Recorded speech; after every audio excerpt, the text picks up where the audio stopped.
Trending man o pinusuan ng mga netizen? Basta good vibes, good news yan. Kung talento lang naman daw ang pagbabasehan, uwian na! Dahil pagdating sa pagdrawing, may nanalo na! Nang magpaulan daw kasi ng talento sa pagguhit, tila sinalo lahat ng binatang si Dane. Ang iginuhit niya kasi, portraits lang naman ng 17 presidente ng Pilipinas. At eto pa ang matindi. Ang 17 portraits, iginuhit niya sa loob lang ng 10 oras. Ito ang talento na hindi drawing.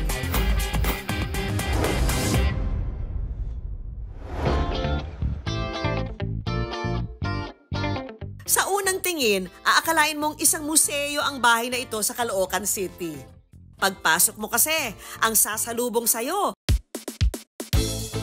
pagkaganda-gandang mga obra.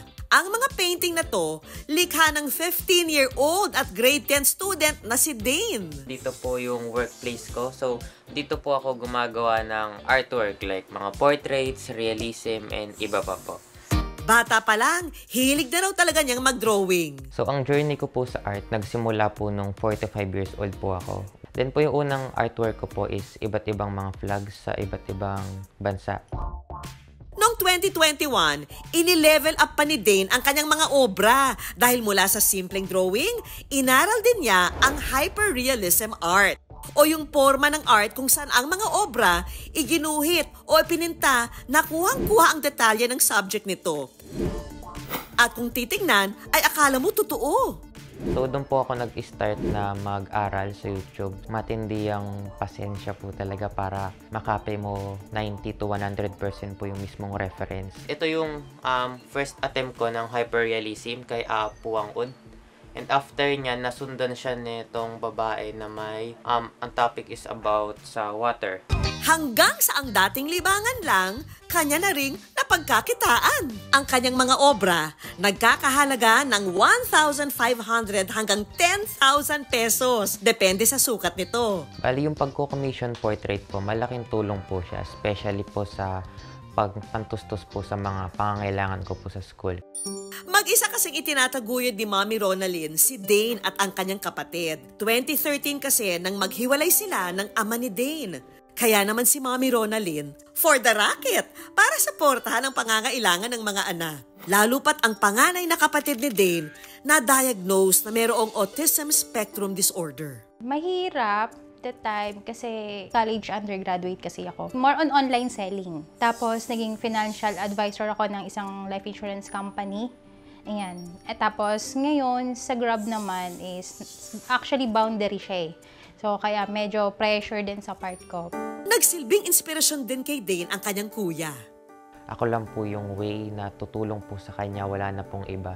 So parang yun po yung nag-motive sa akin na kailangan ko pa pong mag-push and mag-work hard po. May nagpa-commission portrait nga pala sa akin. Oh, wow. Galing nga. Bali, tulong ko na rin sa'yo yung... Mas lalo pa ngang naging proud si Mommy Ronalyn kay Dane nang mag-viral online ang 17 portraits ng presidente na ginuhit ng anak. Oy, congrats ha. Ang galing-galing talaga. Pero teka, bakit nga ba presidente ng Pilipinas ang naisip niyang gawing obra?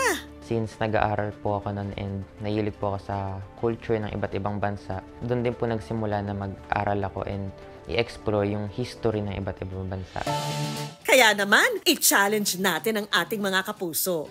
Kaya nilang hulaan kung sino ang mga drawing na ito? President Bongbong Marcos Jr. Rodrigo Duterte. Joseph Estrada yata ito eh. Gory. Sorry, at last Aquino. Good job sa inyo mga kuya!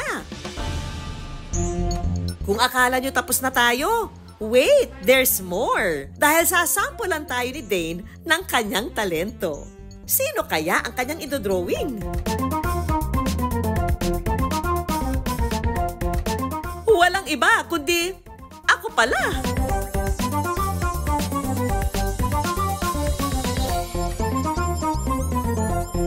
Sa loob ng 3 oras, tignan nyo naman, amazing artwork talaga, di ba? Ay, patingin na nga. Ang galing mo raw mag-drawing. Ha? Actually po, may Nakakamangha ginawa naman yung po. ginawa. Ha? May ginawa ka? Opo, para sa inyo. Patingin na nga. Ay, ang ganda naman. Mas maganda pa ata. Oh, ang galing. Pencil lahat. Opo, tas brush lang po para mag-smooth po yung... Talaga? Tas yung mga white spot po, eraser lang po siya. Kailan mo nalaman na may ganito ang talent? Ano po yan? 2021 po. After Nung pandemic. pandemic, opo. Sinimulan ko po siyang practicein. Nakaka-proud naman, Mami. Anong reaction mo nung nalaman mo may ganitong talent si Dane? Nagulat din po kasi hindi ko po talaga expected. Even ako, stickman nga lang po yung kaya kong i-drawing. Tapos siya po at his age na kaya niya po. Ang galing talaga. Ang galing. Kaya talaga na-amaze po kami. Uy, thank you very much, ha. Nakakatawa naman. 3 hours mo ito ginawa. Yes po, kanina. Ha? Sawang-sawa ka na ba sa face ko? Kasi 3 hours mo tinititigan. Ang ganda. Thank you. Akin na ba to? Yes po. Talaga ba? Uy, thank you so much. Thank you, ha. Ang mga munting talento, paganahin at pausbungin. At malay nyo, makulayan nito ang mga pangarap na hindi nyo akalaing magkakatotoo.